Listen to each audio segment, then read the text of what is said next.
તો જય લગજણી મિત્રો, અત્યારે આપણા આશ્રમ માટે સેવાના કાર્ય માટે ભાવનગરનું જે વાળુકડ છે ત્યાંથી અમારા મહેમાન પધાર્યા છે અને આશ્રમ માટે લેમ્પ લાવ્યા છે. ઘણા બધા લેમ્પનો સહયોગ આપ્યો છે. તો શું નામ છે ભાઈ આપનું? દિનેશભાઈ.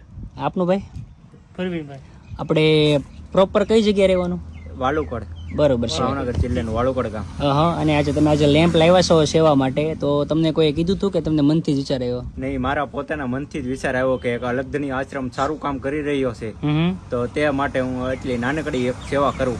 વાહ ભાઈ વાહ. હજી ગઈકાલે અમે શેડ કમ્પ્લીટ કર્યો છે. 50 ફૂટ લાંબો શેડ આપણે બનાવ્યો છે અને અમે વિચારતા હતા કે જે આપણે આમાં લાઇટ ફિટિંગનો ખર્ચો થયા છે, ત્યાં આજે આ ભાઈ સામેથી રક્ષાબંધનના દિવસે આવી ગયા અને આપણા આશ્રમ માટે લેમ્પ અહીંયા લઈને આવ્યા છીએ.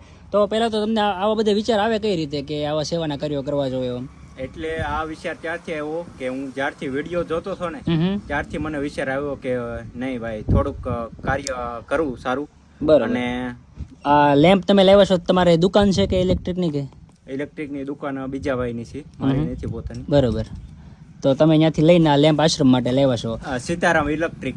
સીતારામ. બરોબર. પહેલાં તો ભાઈ આભાર, થેન્ક યુ. કેમ કે જે કાંઈ તમે અત્યારે સહયોગ આપો છો આપણે તો જરૂરી જ છે. કેમ કે સેવાનું કાર્ય શરૂ કર્યું છે, અનાથ આશ્રમ વૃદ્ધાશ્રમ બનાવવાનું શરૂ કર્યું છે. એટલે આમાં ફૂલ કે ફૂલની પાકડી અથવા કંઈ પણ આવી વસ્તુ આવે તો પણ અમારા માટે તો બહુ મોટો એવો સહયોગ છે.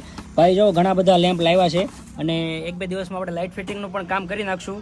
એટલે આવો કાંઈ પણ નાનો મોટો સહયોગ આપવો હોય તો હેલ્પલાઇન ઉપર સંપર્ક કરજો. બાકી આભાર ભાઈ, તમે એટલે બધે પધાર્યા અને અમારા માટે બહુ મોટો એવો સહયોગ લઈને આવ્યા એ બદલ આભાર, ધન્યવાદ.